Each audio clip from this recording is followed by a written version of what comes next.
Ang kwentong mapapakinggan ninyo sa araw na ito ay hango sa tunay na buhay. Karanasan ito ni David. Nangyari taong 1976, Negros Occidental. Sa mga panahong ito ay napadpad si David sa isang liblib na lugar ng Negros.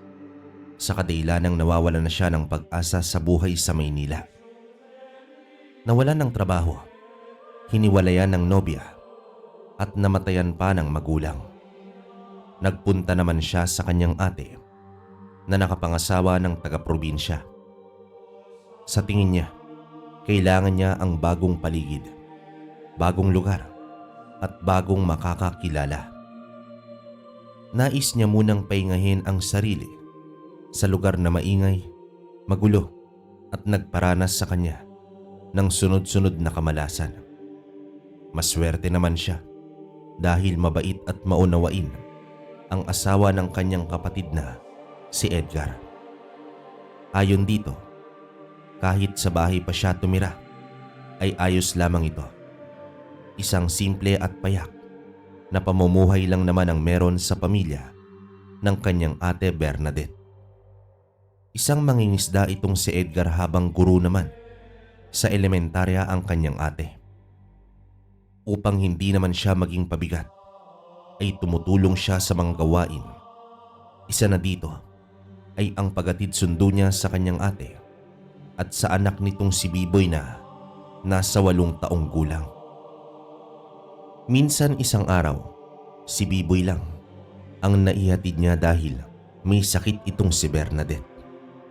Naging maingat siya dahil baka malaglag ang pamangkin niya na mag-isang nakaangkas sa motor. Hindi kasi sementado ang daan at baku-baku pa.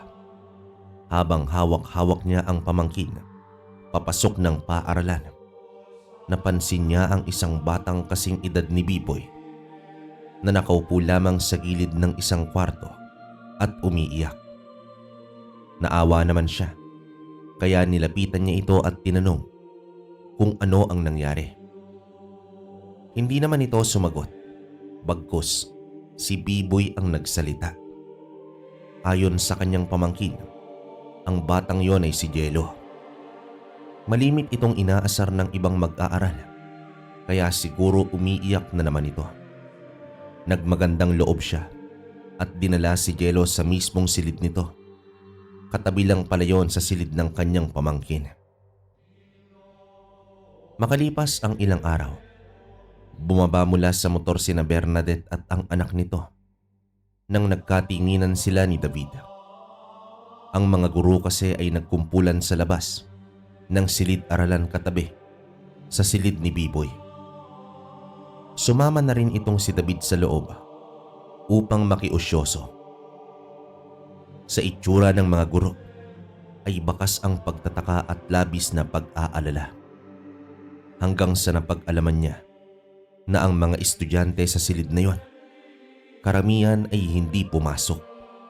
Ang iba ay inakalang baka nauli lang ng dating. Pero umabot na sa oras ng klase at 4 na estudyante lang ang pumasok. Kabilang na doon itong si Jello. At ang ikinagulat pa nila ay nagsidatingan sa paaralan ang mga magulang ng mga batang yon at sinasabing nawawala ang kanilang mga anak. Upang mapanatili ang kaayusan ay minabuti ng punong guro na ipasok at ituloy na ang klase habang ang mga magulang ay personal na kinakausap ng purong guro sa isang saradong silid. Maya-maya pa ay nagpaalam na si David sa kapatid niya. Babalik na lang mamayang hapon upang sunduin sila. Pagdating ng bahay, nadatan niya ang bayaw niya na abala sa pagkukumpuni ng upuan. O David, narito ka na pala. Pwedeng pakisuyo naman ako sa lagayan ng pako doon sa may kusina. Kabatay ka, bakit parang ang lalim ng iniisip mo? Natid mo na ba ang ate at si Biboy? Opo kuya, pero may kakaibang nangyari sa paaralan. Yung mismong katabing silid nila B-Boy, ay aapat na estudyante lang ang pumasok. Tapos nagsidatingan po yung mga magulang ng mga bata dahil hinahanap ang kanilang anak. Nawawala daw kasi. Nawawala? Teka, paanong nawala? Kagaya ni Edgar ay wala din siyang ideya. Ang tanging magagawa nila ay ang mag-ingat at ingatan ang nag-iisang bata sa kanilang pamilya. Samantala, nagpaalam naman si Edgar na pupunta siya ng bayan dahil bibili umano ito ng bagong lambat. Nagpahinga na lang muna itong si David hanggang sa sumapit ang hapon. Naghanda na siya upang sunduin ang kapatid at pamangkin niya. Habang binabaybay niya ang daan, malapit na sa paaralan, ay nakita niya si Jello na may kasamang matandang babae. Binagalan niya ang takbo at pinansin niya ang bata pati ang kasama nito. Tumugon naman ng malaking ngiti ang kasamang matanda nito. Inisip niya na baka lola ito ng bata. Sa pagdating niya ng paaralan, bakas pa rin ang kalungkutan sa paligid. Ayon pa sa kanyang kapatid, wala pang balita tungkol sa mga batang nawawala. Isang malaking misteryo ang sabay-sabay na pagkawala ng mga bata sa baryo nila. Lumipas pa ang mga araw at linggo. Ang naramdaman ng mga naiwang kapamilya ng mga nawawalang kabataan ay hindi pa rin matanggap ang nangyari. May mga nagwala at nakwestiyon ang paaralan. May nanghinala pa na baka may ginawang hindi maganda ang guro ng mga bata, pero sadyang wala namang makitang bakas o ebidensya. Ang apat na batang natitira sa klase ay inilipat na sa klase nila B-Boy.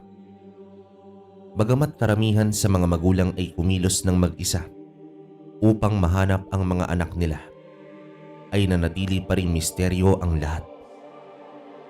Hanggang isang Sabado, mga bandang hapon yun, nagtungo si David sa may kakawyan upang mangaso.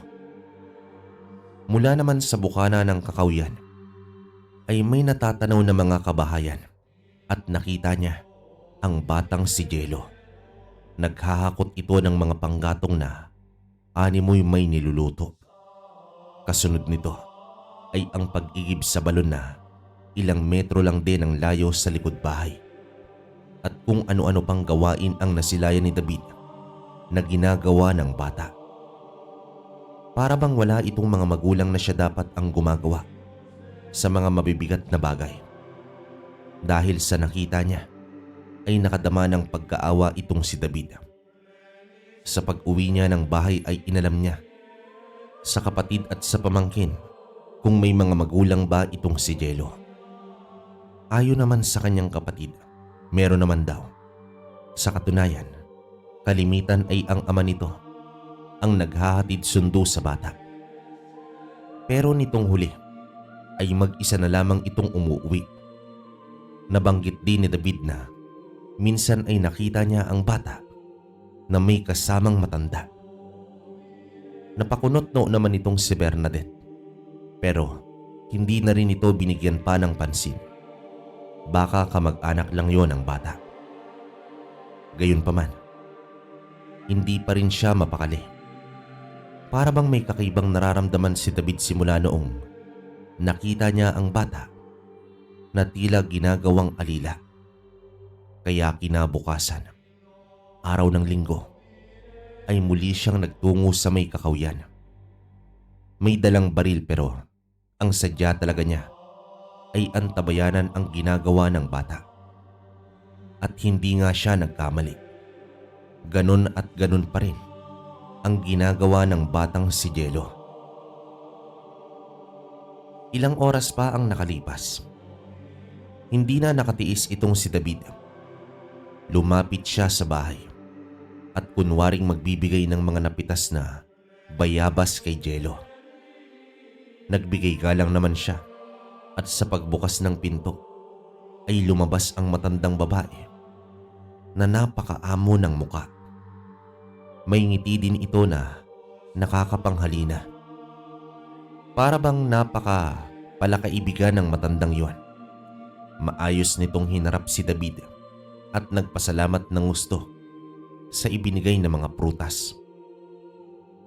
Ayon sa matandang nakilala niya bilang si Gabriela, tiyahin pala ito ni Jello. Naroroon sa loob ang bata at kasalukuyang nagmemeryenda kasama ang mga magulang.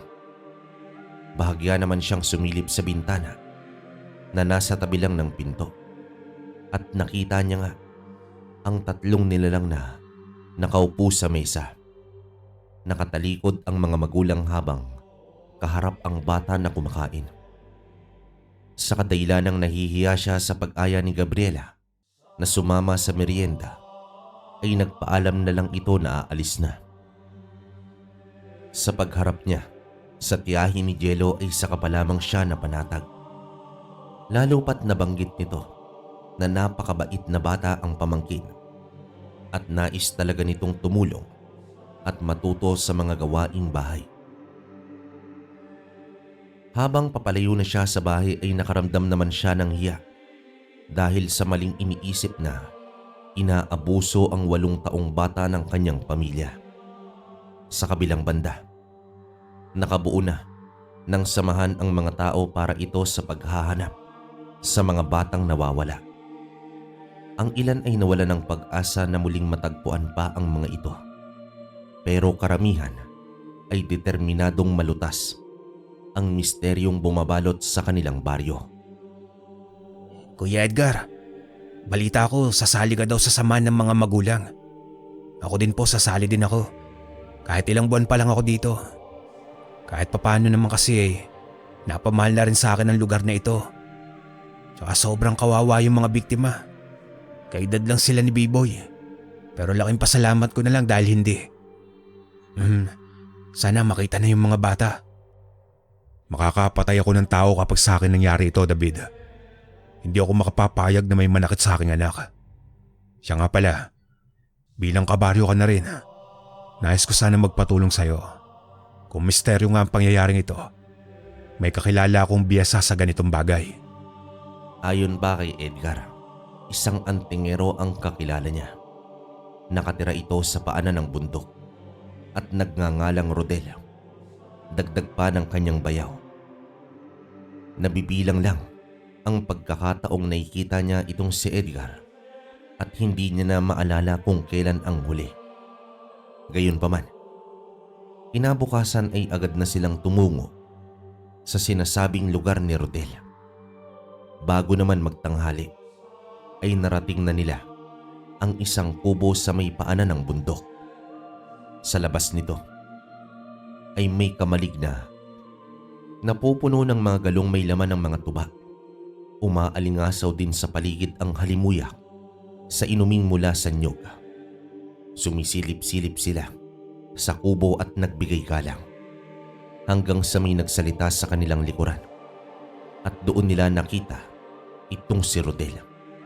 May dalang tapayan na gawa sa kawayan. Nakasukbit ito sa balikat at may tabako pa sa bibig habang nagsasalita ito ng, Ano ang kailangan ninyo?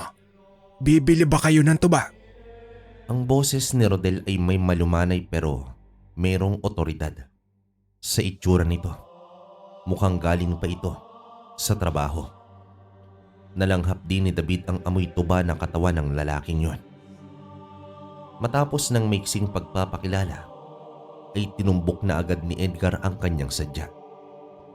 Mukhang lingid sa kaalaman ni Rodel ang nangyayari sa sentro ng baryo. Tumahimik naman ito na halatang nag-isip. Matapos nito ay nagsimulang maglipat ng tuba si Rodel sa mga galon. Ayon sa kanya, matagal niya nang kinalimutan ang gawain bilang isang antingero. Matapos ang malaking trahedyang nangyari sa kanyang buhay. Sa kabila ng kanyang kakayahan bilang mandirigma sa lupa, ay hindi niya nailigtas ang pamilya, hindi sa aswang, kundi sa isang manlalason. Hindi niya matanggap sa kanyang sarili na sa manlalason lang magtatapos ang buhay ng kanyang mga mahal sa buhay. Nagkatinginan ang magbayaw dahil mukhang wala silang mahihita sa taong nawalan na ng pag-asa. Pero hindi naman sumuko itong si Edgar hanggang sa nakulitan na itong si Rodel ay tumaas na ang boses nito. Dahilan upang muntik nang magpang-abot sa gulo ang dalawa. Agad namang pumagitna itong si David upang hindi na mauwi sa suntukan ang sitwasyon. Anong klase kang antingero? Wala kang kwenta. Kung ano man ang kapangyarihang ipinagkaloob sa'yo ng may likha, sinayang mo lang ito nang dahil sa kabiguan. Tara na David, wala tayong mahihita sa taong ito. Umalis naman sila, ngunit nag-iwan ng tinginan sina David at Rodel. Pakiramdam niya ay may bahid ng pagsisisi ang antingero at may nakikitang pag-asa upang mabago pa ang saloobin nito. Habang binabagtas nila ang daan, pauwi sakay ng motorsiklo, ay panailitan niya si Edgar na nakaangkas dito. Hindi na lamang siya nagsalita at hinayaan ang bayaw na maglabas ng galit. Samantala, habang lumilipas ang mga araw ay nawawalan na ng pag-asa ang mga tao na mahanap pa ang mga kabataang nawawala. Habang nasa pagpupulong ay nakita ni David ang iilang magulang na napahagulhol na lamang. Walang masisi, walang ideya kung ang pag-iisip na may salot sa kanilang baryo. Nakapanlulumong tanawin ang bumalot sa silid na yon at sa uli ay katulad sa dati. Walang naukuhang impormasyon ang mga magulang ng biktima. Minsan isang hapon, habang naghihintay sa labas ng paaralan, ay napansin niya na lumabas na ng malaking tarangkahan si Jello. Mag-isa naman itong naglakad. Mabibilis ang hakbang na animoy nagmamadali. Sumakay naman siya ng motor upang alukin ang bata na ihatid na lang sa bahay. Habang kinukumbinsi niya ito, ay biglang nagalit ang bata. Ngunit ang mukha nito ay hindi galit ang ibinakita, kundi takot sa anumang bagay. Tumakbo si Jello. Hinayaan na lamang niya ito. Pagkasundo niya sa kapatid at pamangkin. Pagkasundo niya naman sa kapatid at pamangkin, ay nagpaalam siya na may bibilin lang sa palengke. Pero sinadya niya ang bahay ni Jello. May kakaiba siyang hinala. Ipinarada niya ang motor sa di kalayuan ng bahay. Hanggang sa lumabas itong si Jello, kasama ang tiyahing matanda. Nagkubli naman siya sa isang puno at nang makalayo na ang dalawa, ay dahan-dahan siyang lumapit sa bahay. Ang bahay kasi nila Jello ay malayo ang agwat ng kapitbahay. Batid naman niya na may mga ibang tao sa ibang bahay dahil sa usok na nagmumula sa kusina nito at mahinang tugtog ng musika. Nang masiguro niya na walang nakapansin ay pumaligid siya sa bahay. Nagkataong hindi naman mahaba ang bakod nito at hanggang bewang lang kaya lihim niya itong inakyat. Masasabing may kalakihan ang bahay na yon. Tahimik at animoy walang tao. Nang sumilip naman siya sa bintana, ay nakita niya ang dalawang tao na nakaupo sa may hapag. Agad siyang nagkubli dahil nasa loob pala ang mga magulang ni Jello, subalit napatanong siya kung bakit sobrang tahimik. Bakit walang tunog, mga boses o kahit anong kaluskos mula sa mga ito? Kaya naman muli siyang sumilip hanggang sa tumambad sa kanya ang dalawang tao na nakaupo lang at hindi gumagalaw. Nakatalikod ito mula sa kanyang direksyon, kaya hindi siya sigurado kung ano ang ginagawa ng mga ito. Naglakad siya patungo sa entradang pinto upang magbigay galang, ngunit walang sumasagot. Napakamot na lamang siya ng ulo dahil imposibleng hindi siya marinig ng mga ito. Sarado din ang bintana sa harap, kaya nagpasya naman siyang lumibot sa bahay upang silipin ang loob nito. Sa kabilang bahagi naman, bukas ang bintana sa bandang yon. Pansin niya na nasa harapan na siya ng mga taong nakaupo sa hapag. Kaya naman magalang siyang bumati dito habang sumisilip sa bintana. Nagdahilan siya kung bakit nakasilip siya sa bintana. Pero hindi pa rin gumagalaw ang mga ito. Nakaupo, dilat ang mga mata ngunit animoy wala ng mga buhay. Napaatras naman siya sa gulat. Upang makatiyak sa nakita, ay muli siyang sumilip sa loob at kumpirmado. Hindi siya naririnig at nakikita ng dalawang yon. Tumindig ang balahibo niya sa takot. Papaano nangyari ang ganoong sitwasyon? Dahil sa kakaibang napansin ay mabilis siyang lumabas ng bakod at pinaharurot ang motor pauwi. Nang makarating sa bahay ay nagdadalawang isip naman siya na sabihin sa kanyang ate at bayaw. Ayaw din niya kasi na matakot ang mga ito. O baka may gagawin pa si Edgar na magdudulot lamang ng gulo. Magdamag niyang inisip ang nakita. Alam niya na totoo ang mga yon. Kaya kinabukasan, pagkahatid niya sa kanyang kapatid at pamangkin, ay dumiretso na siya sa bahay ni Rodel. Kahit malabo pero si Rodel lang ang tangi na isip niya nang pagsumbungan ng lahat ng to. Naabutan niya na papaalis ang antingero. Huminto naman ito at agad na nagtanong. Nung una ay talagang walang balak kumilos itong si Rodel ukol dito. Maliban na lang nung magwika siya ng, Manong, may nakita akong buhay ngunit animoy patay na. Paano po iyon nangyari? Napatitig si Rodel sa kanya at kumuha ng 2 bangkito at doon hinayaan ni Rodel na magsalaysay siya sa kanyang mga nakita. Matapos nito ay napabuntong hininga ang antingero. Ayon dito, posibleng biktima ng isang malakas na mangkukulam ang mga magulang ng bata. Pero nakakapagtaka kung bakit ang bata ay hindi naman biniktima, pati ang tiyahin nito. Matagal na panahon na rin. Noong huli akong nakikipaglaban sa mga ganitong nilalang, buong akala ko ay malinis na ang baryong ito. At isa pa, mukhang alam ko na kung ano ang nangyari sa mga batang nawawala. Nanlaki naman ang mga mata niya nang marinig ang sinabi ng antingero. Dagdag pa ni Rodel, ang mangkukulam na ito ay may taglay na kakayahang gawing sandata ang mga biktima nito. Kaya niya itong utusan tulad na lang ng paglakad, pagtayo, pagtakbo o di kaya ay ang pumaslang. May kakaibang gamit ang mangkukulam. Tangkay ito ng rosas na pinatuyo.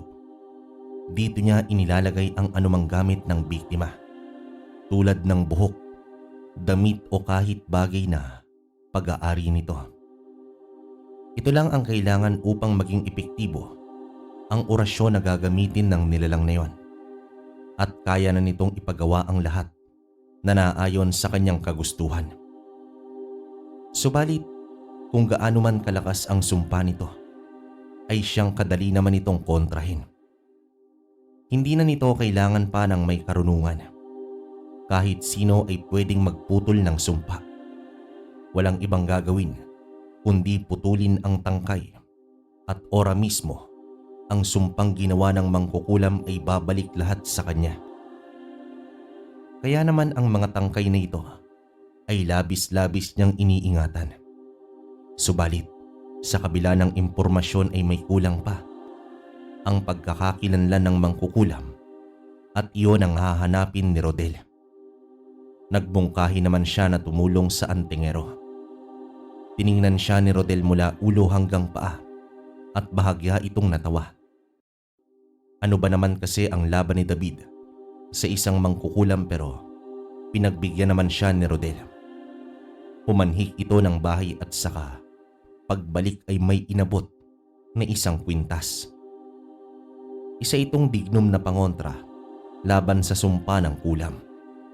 Inabisuhan siya ni Rodel na huwag itong ialis sa katawan dahil anumang oras ay posibleng makakasalubong nito ang mangkukulam. Samantala, habang nagmamaneho pauwi ay hindi niya maiwasan ang makadama ng takot. Lahat ng taong nakakasalubong sa kalsada ay iniisip niya na isa sa mga yon ay ang mangkukulam.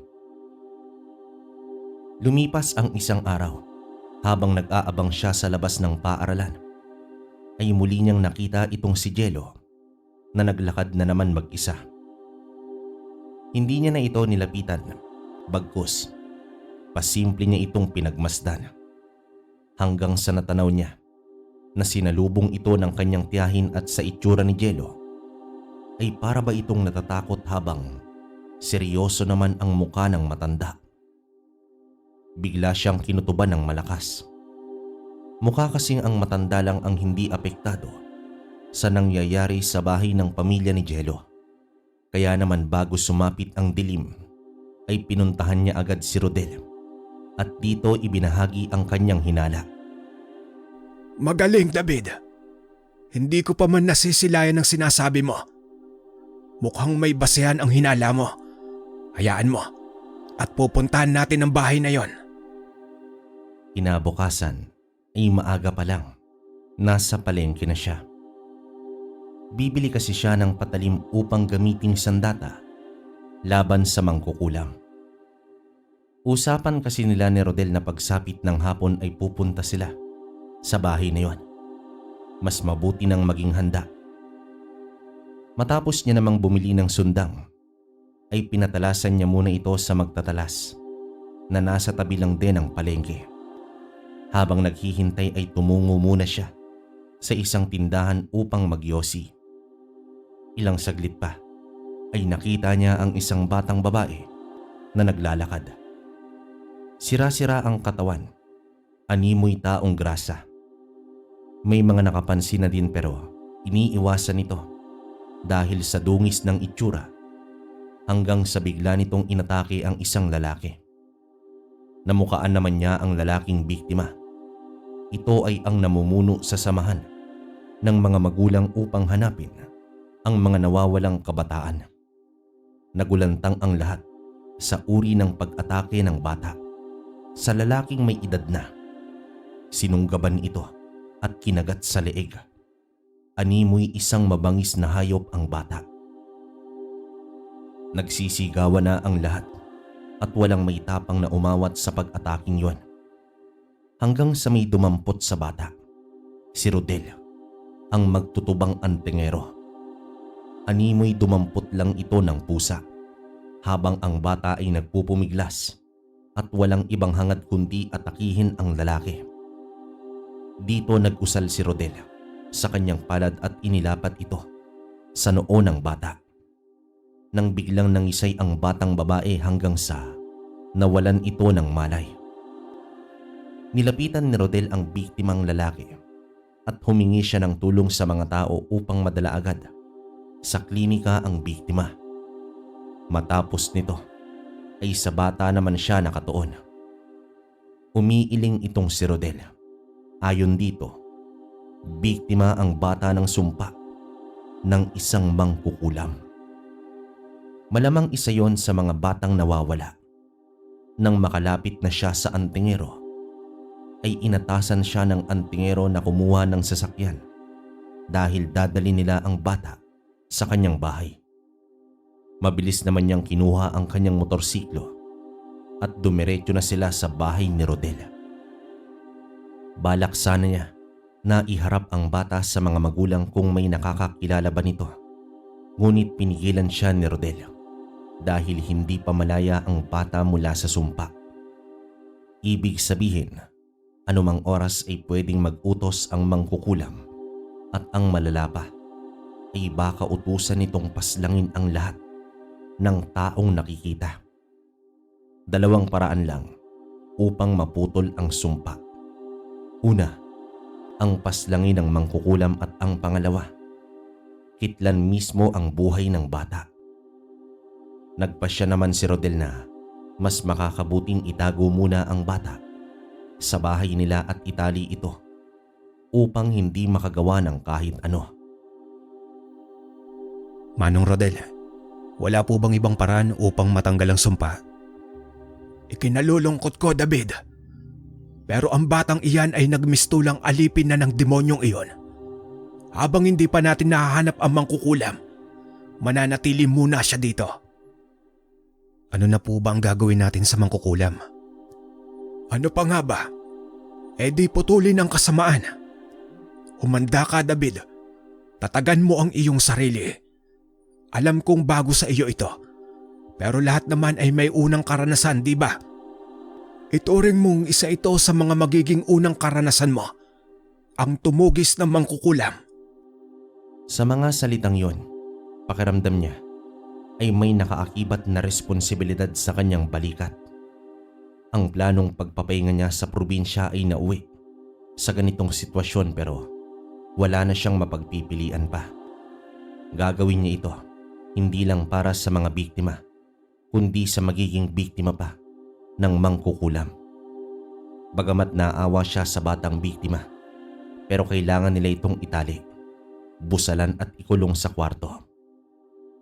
Kinagabihan sa mismong araw na yon, ay nagtungo na nga ang dalawa sa bahay nila Jello. Habang maingat sila na naglalakad papalapit, ay panay tingin siya sa dalang bag ni Rodel. Imbis na itak-o sandata, bakit bag ang dala nito? Hindi na lamang siya nagtanong, baka may punyal o baril ang laman nun. Sa unang tingin, mukhang maayos naman ang bahay. Nagkubli sila sa mga halamanan sa paligid. Wala nang makita sa loob dahil sarado na ang mga bintana. May iilang nakabukas na ilaw sa labas at loob ng bahay. Mukha talagang walang kababalaghan na nangyayari sa loob nun. Maingat naman silang gumala sa paligid. Mabuti na lang talaga at walang alagang aso ang pamilya. Nagkasundo sila na maghiwalay upang maghanap ng lagusan papasok ng bahay. Tumungo naman si Rodel sa likod bahay habang siya ay naghahanap ng madadaanan sa mga bintana. Gumagapang na siya sa bahaging gilid ng bahay nang may naapakan siyang tila tabla. Kinapaka pa niya ito hanggang sa bumungad sa kanya ang tila pintuan ng isang pailalim na patagong bahay. Marahan niya itong binuksan hanggang sa dahan-dahan na siyang pumasok pababa.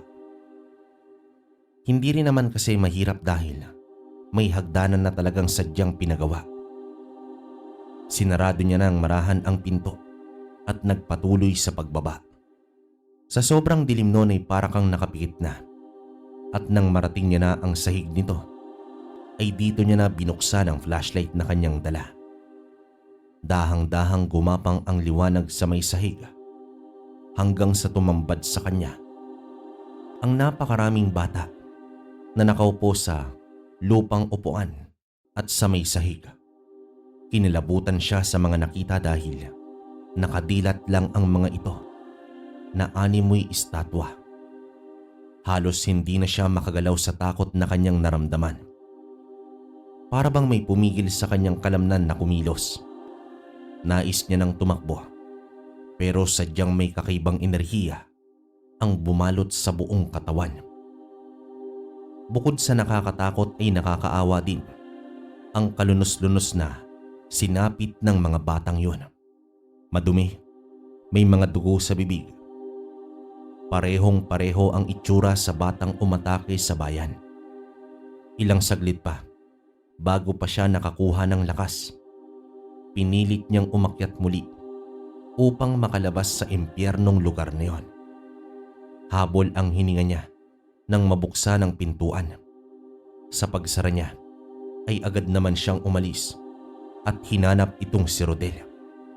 Sa pagdako niya sa likod ay napansin niya na hindi na nakakandado ang pinto.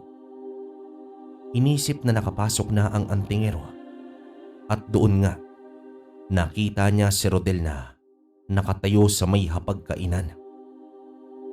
Nakatigil lang ang antingero habang pinagmamasdan ang mga magulang ni Jello, nakahalin tulad sa mga bata na nasa ilalim ng bahay.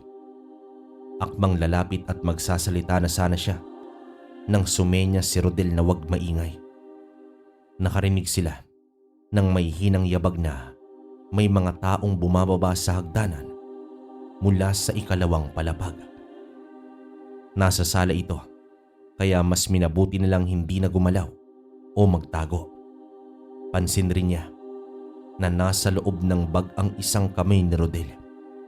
Tila naghahanda na rin kung sakaling may mangyayaring hindi inaasahan. May konti lang naliwanag ang umaaninag sa ibaba ng bahay na yun at nakita nila si Jello na nakatayo sa kanilang harapan. Nagkatitigan silang tatlo. Nagpakiramdaman hanggang sa dahang-dahang itinuro ni Jello ang itaas ng bahay. Dito mahinang nagwika si Rodel at kinukumbinsi ang bata na wag matakot. Nang malapitan at mahawakan niya na ito, ay pabulong na tinanong ng antingero kung sino ang nasa itaas ng bahay. Walang ibang binanggit ang bata kundi ang salitang mangkukulam. Inabisuhan ni Rodel itong si David na bantayan ang bata at dalhin na sa labas ng bahay. At kung magkagulo na sa loob, ay tumakas na sila at kahit anong mangyari ay wag na wag silang hihinto. Tumango naman siya pahiwatig na sumang-ayon sa panuto ni Rodel. Nang nasa labas ay magkasama sila Jello na pinihit ang bintana at sinilip ang loob ng bahay. Nakita nila si Rodel na dahan-dahang umakyat sa hagdanan hanggang sa tuluyan na itong nakakyat sa ikalawang palapag. Samantala, inausap naman niya si Jello kung ano ang nangyayari sa loob ng kanilang bahay. Ayon naman sa bata, ang kanyang mga magulang ay alipin na ng kanyang tiyahin na si Gabriela. Ito ang kinasangkapan ng matanda upang mapasunod at takutin si Jello. Ang mga batang nakita niya sa basement ay ang mga kabataang nawawala. Dagdag pa ni Jello, ang bawat kaluluwa ng mga bata ay siyang nagpapalakas sa mangkukulam. Kinakailangan daw ng matanda ang isang kaluluwa kada linggo upang mapanatili ang kanyang lakas at kapangyarihan. Sa mga narinig niya ay halos hindi naman siya makapaniwala at hindi niya lubos maisip na may nilalang pala na katulad ni Gabriela. Nang biglang may kumalabog sa itaas ng bahay, sinundan pa ito ng mga nagbabagsakang kagamitan.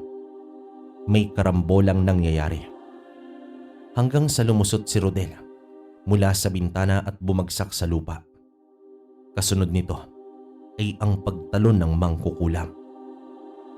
May dala itong tangkay ng rosas na kulay itim.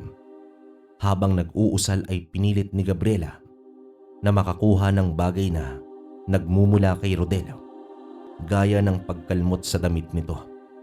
Subalit, sadyang maliksi ang antingero at umiiwas lang naman sa atake ng matanda.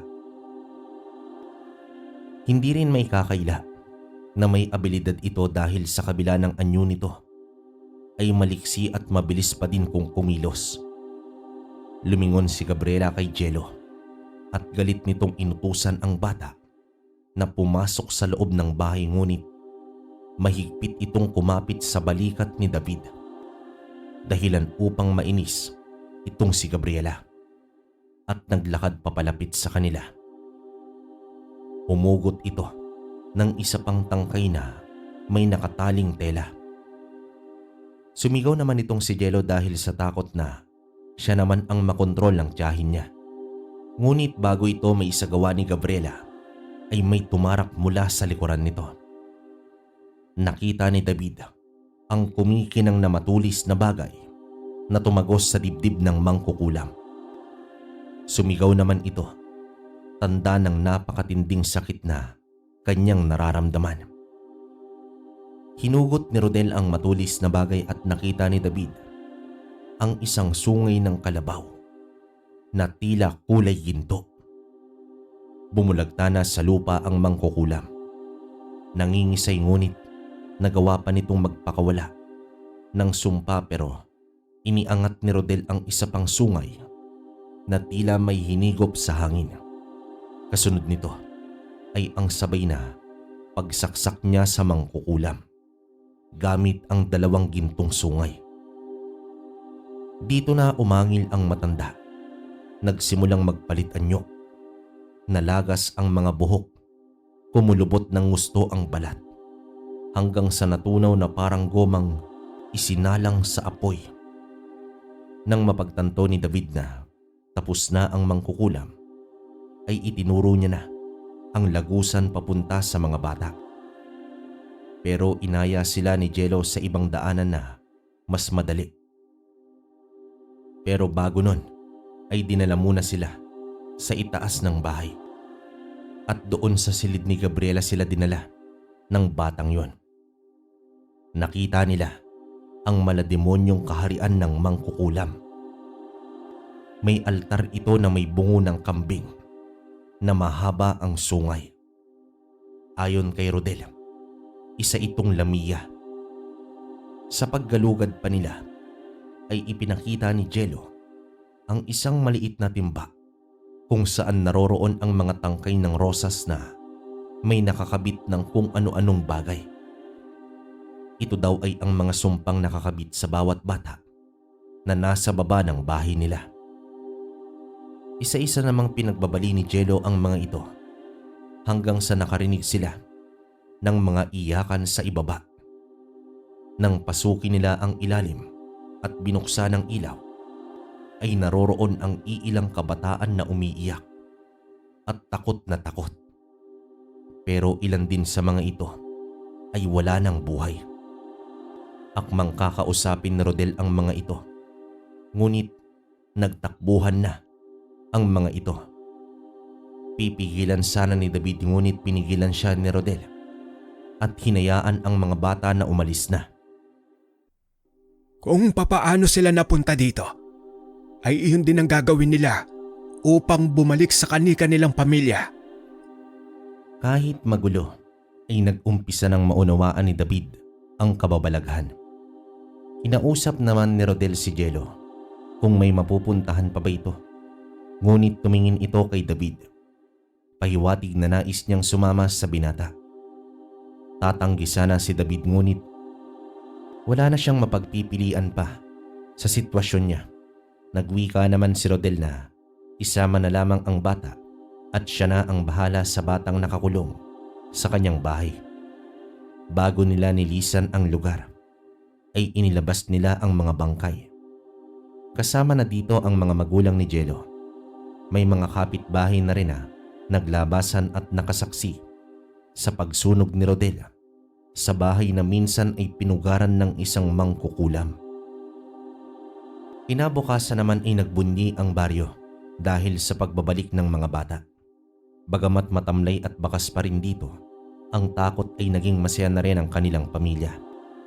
Pero ang mga magulang na namatayan ng anak ay patuloy sa pagluluksa.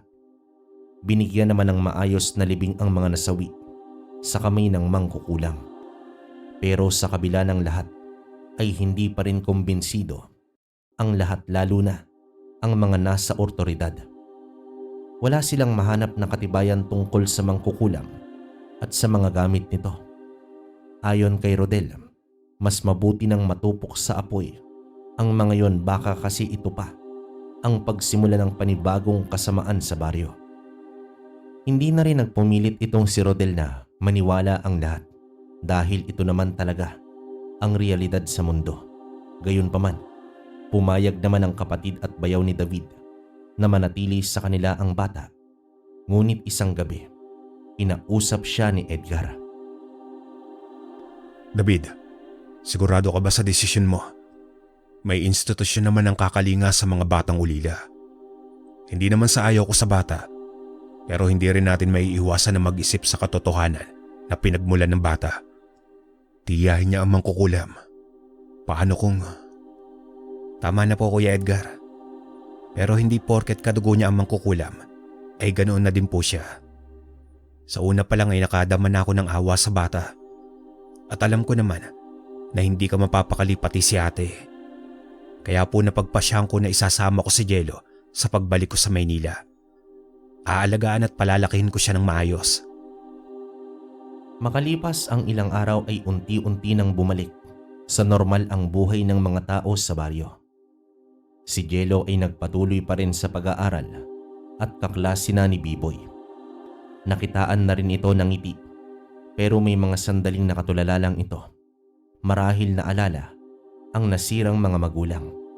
Samantala, nagtapos man ang misteryo at salot ay ibang misteryo naman ang gumugulo sa isipan ni David.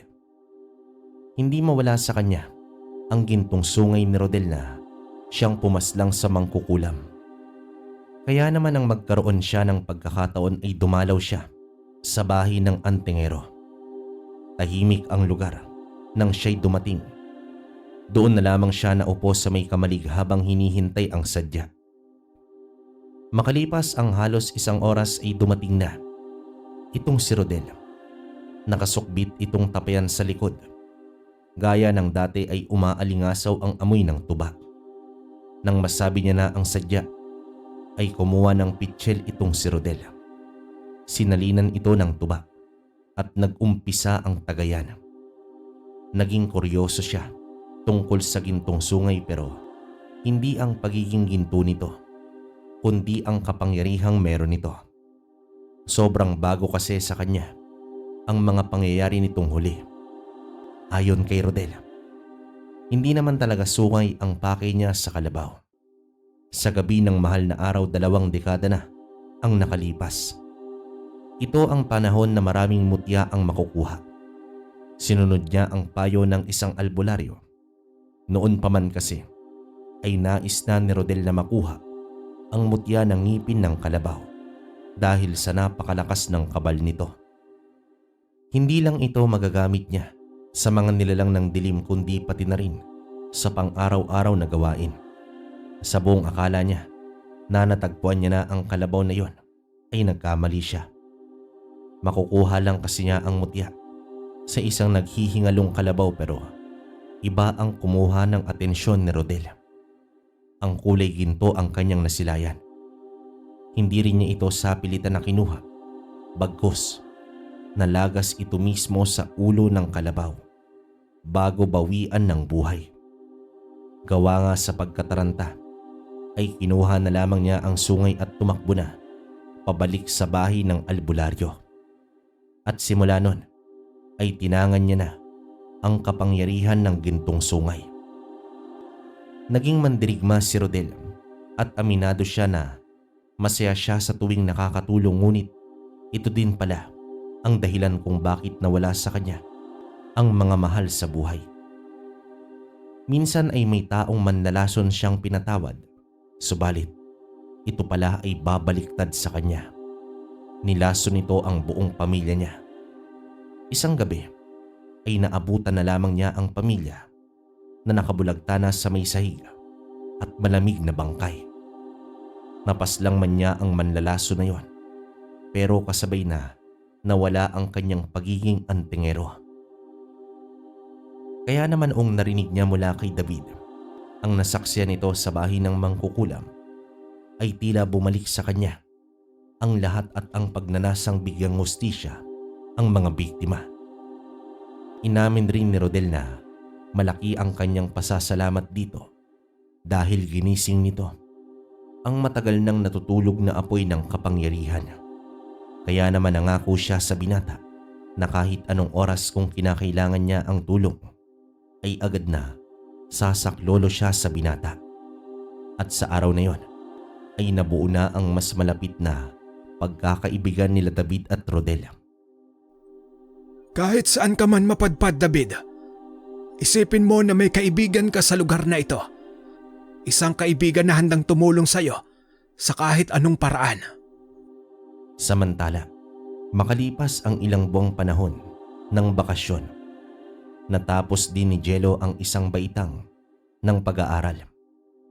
Panahon na upang bumalik na ng Maynila itong si David. Sa katunayan niyan, hinintay lamang niya na matapos ang taon na yon sa pag-aaral ni Jello. Nang malapit na sila sa isa't isa, biglang naging ama siya sa batang yon. Ngunit ang pag-alis pala nila sa lugar ay ang simula ng pagbabago ni Jello. Sa muli ay nakabalik na siya sa kanilang bahay sa Maynila, pero hindi na ganoon kalungkot dahil may kasama na siya. Nang dahil din sa bata ay nagkaroon ng direksyon ng buhay niya. Ang paiba-iba ng isip at pagkabagot sa trabaho ay ang dahilan kung bakit kung saan-saan siya nakakarating. Sa panahong kailangan niya ng gampanan ng piniling buhay kasama ang bata, sa mga naunang buwan ay maayos naman ang lahat. Hanggang isang gabi, huli na kasing nakauwi si David dahil pumunta pa ito ng handaan. Malaki ang kanilang bahay sa Maynila. Nang gabing yon, ay umuwing nakainom itong si David. Habang nakaupo sa may kama at dinadama pa ang alak, ay nakarinig siya ng mga salitang pabulong. Para bang may kausap ito. Marahan siyang tumayo at inilapat ang tenga sa dingding, at doon niya narinig si Jello na tila may kinakausap. Kinuskus niya ang mga mata pati ang tenga. Baka dala lang ito sa alak, pero sigurado naman siya na hindi siya lasing sa gabing yon. Lumabas siya sa kwarto. Magkatabi lang ang kwarto nila ng bata. Tumitig naman muna siya sa pinto at idinikit ang tenga. Sa sandaling yon ay wala na siyang marinig, pero kinatok niya pa rin ito upang makasigurado. O Jello, gising ka pa pala. Matulog ka na, di ba? May usapan tayo. Naipapasyal kita sa mall bukas. Magpahinga ka na. Tumango naman ang bata habang inililibot ni David ang mga mata sa loob ng silid. Wala naman siyang nakitang kakaiba. Sa pagsarado ng pinto ay napapailing na lamang siya. Inakalang guni-guni lang ang lahat kaya nagpasya siyang maligo upang may masmasan. Ngunit kinabukasan din ay may napansin siyang kakaiba sa bata. Naging tahimik ito at tulala para bang bumalik ito sa dati. Ginawa niya na ang lahat habang nasa mall sila para lang sumaya si Jello, pero iba talaga ang nakikita niya sa bata. Wala naman itong sakit kaya nung umuwi sila ng bahay ay dito niya na ito kinausap ng masinsinan. Yumuko at malungkot na mukha lang ang itinugon ng bata kaya minabuti na lamang niya na pagpahingayin muna ito. Natapos ang araw pero hindi pa rin nagbabago ang wisyo ng bata.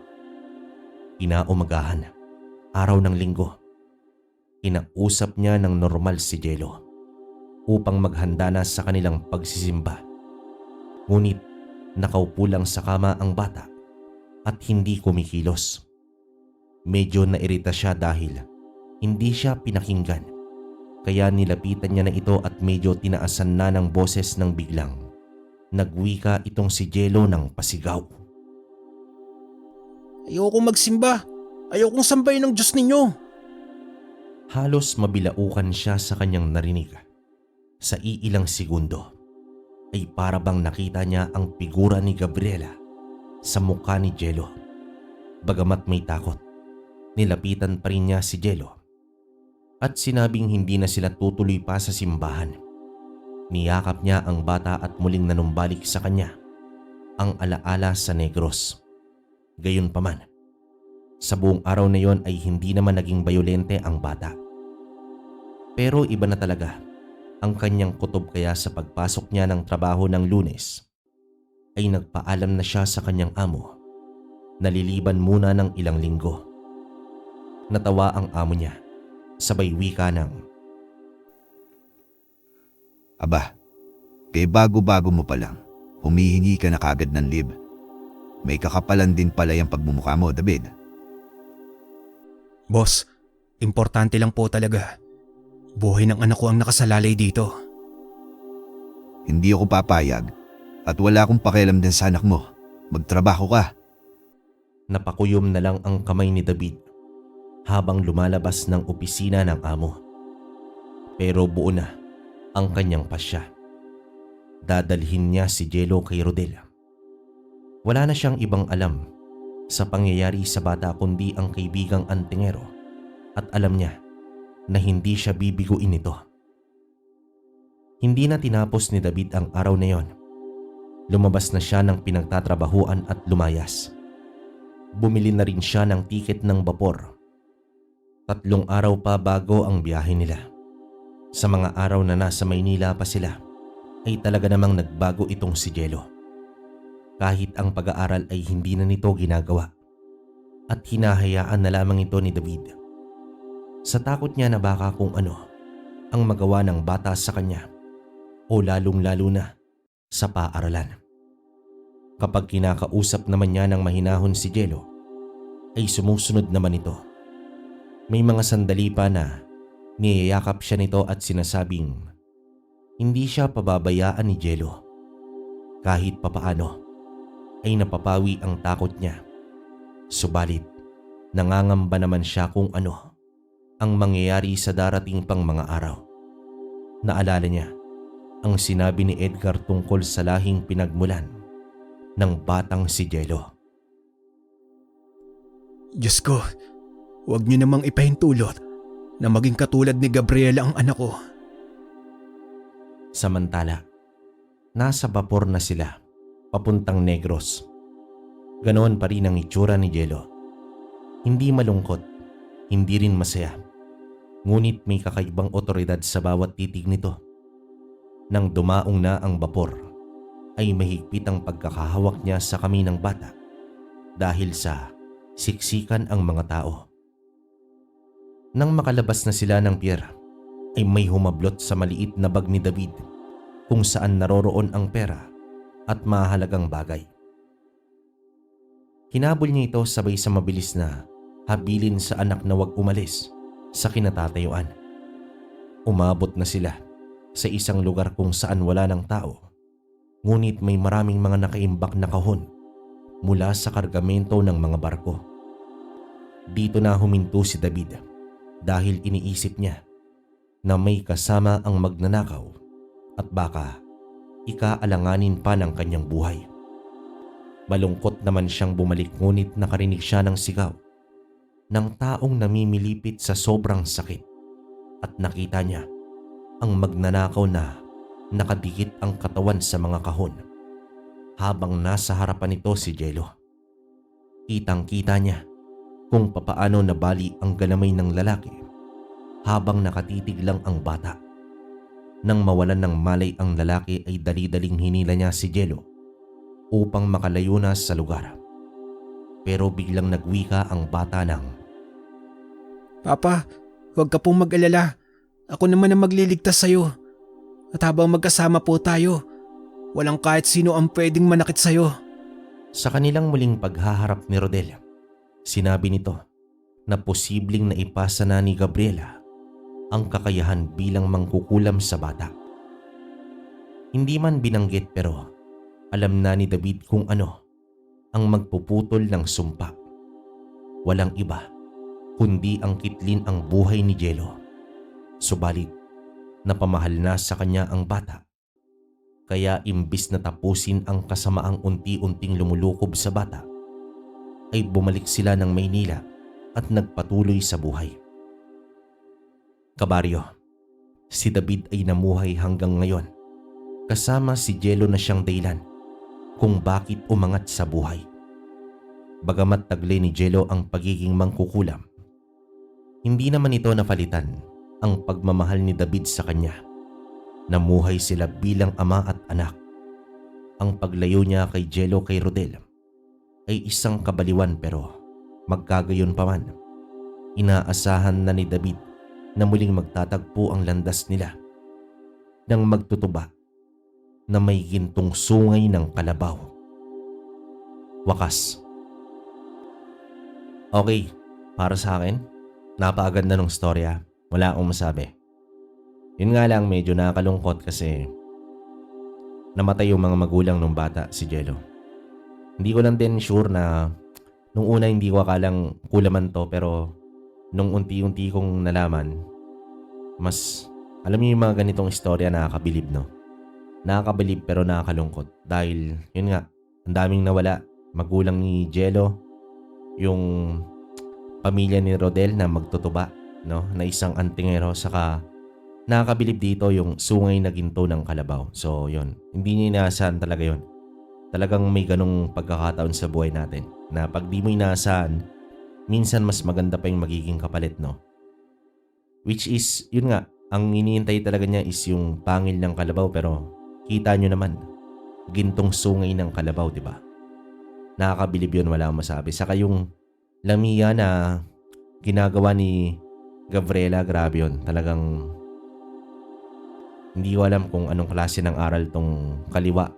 Bukod sa typical na mangkukulam, saka sinabi naman dito na yung gamit lang niya is tangkay ng rosas, grabe. Pero yun nga, ang bilis lang din mapawalang bisa, no? Puputulin mo lang. Kaya lang, talagang pahirapan kung nasan yung rosas na yun. Saka dun sa part na naglaban sila, parang ang bilis ng pangyayari pag may nakuha siyang gamit si Gabriela o yung mangkukulam. Talagang antimano epekto agad, no? Hindi ko alam kung anong klaseng aral to ng kaliwa bukod sa pangungulam na tipikal. Pero napakalakas. Yun nga lang, walang nagwawagi na kadiliman. Saka hindi ko lang din alam kung simba sila ng kakayahan ni Gabriela at Jello, pero based naman dun sa dulong part, namuhay sila ng, sinabi naman doon na namuhay sila ng marangya. So, posibilidad na yumaman talaga tong dalawa, si Jello sa si David. Yun nga lang, hindi na nagkaroon ng pamilya tong si David, no? Kumbaga si Jello na lang talaga yung kasama niya.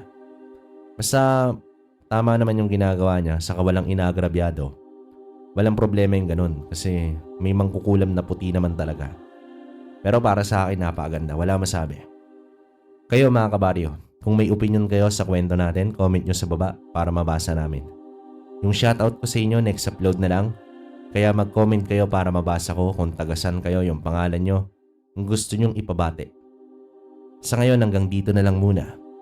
Hanggang sa susunod na kwento. Maraming salamat.